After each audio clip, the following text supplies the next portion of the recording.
Son métier, c'est enseignant dans le secondaire. Voici donc Cédric.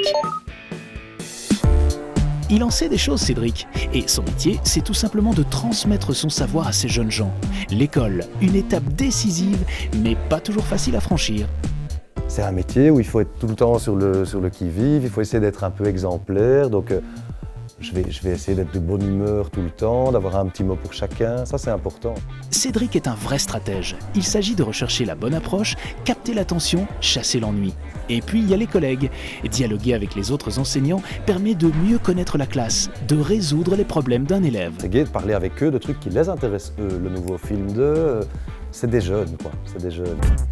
Ah, les chahuteurs, les bavards, les somnolents, les distraits, les timides, les baratineurs. Une classe, c'est la société en miniature. Face à cela, Cédric doit faire preuve d'autorité, imposer le respect des consignes. Ce n'est pas de tout repos. Si on axe quelque chose sur plutôt une activité orale, ben forcément il y a moins de paperasserie à prévoir. Maintenant, je vous parlais des bilans de grammaire tout à l'heure.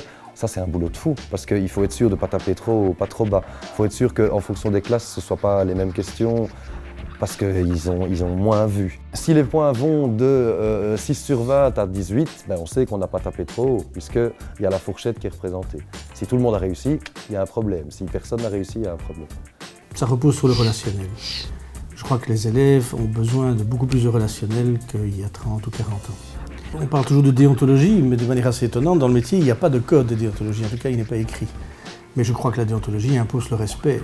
Le respect, ça va dans tous les sens, ça va à la fois le respect de soi-même, de la tenue qu'on adopte, du vocabulaire qu'on adopte, le respect de l'élève, forcément, le respect du système, forcément. Donc je crois que le mot respect est un mot qui pourrait revenir dans beaucoup de circonstances.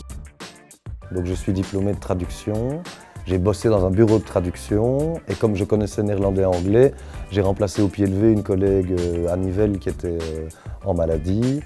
Et puis je suis resté tout le temps prof néerlandais-anglais. Ici je ne donne plus que du néerlandais, mais ça peut revenir que je donne anglais. Après la classe, vient le temps de la préparation des cours, de la correction des copies, de l'évaluation des examens. Un métier exigeant mais très demandé, surtout pour les langues germaniques, les maths, les sciences et les cours techniques et de pratique professionnelle. Quand la porte est fermée, on commence le cours avec la bande d'élèves qui est là à ce moment-là. Mais quand je sors dans le couloir, je m'amuserai à parler néerlandais dans les couloirs, même avec des élèves que j'ai pas, juste pour rire.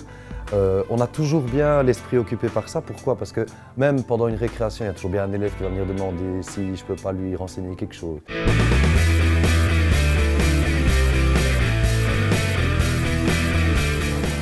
Mon métier, c'est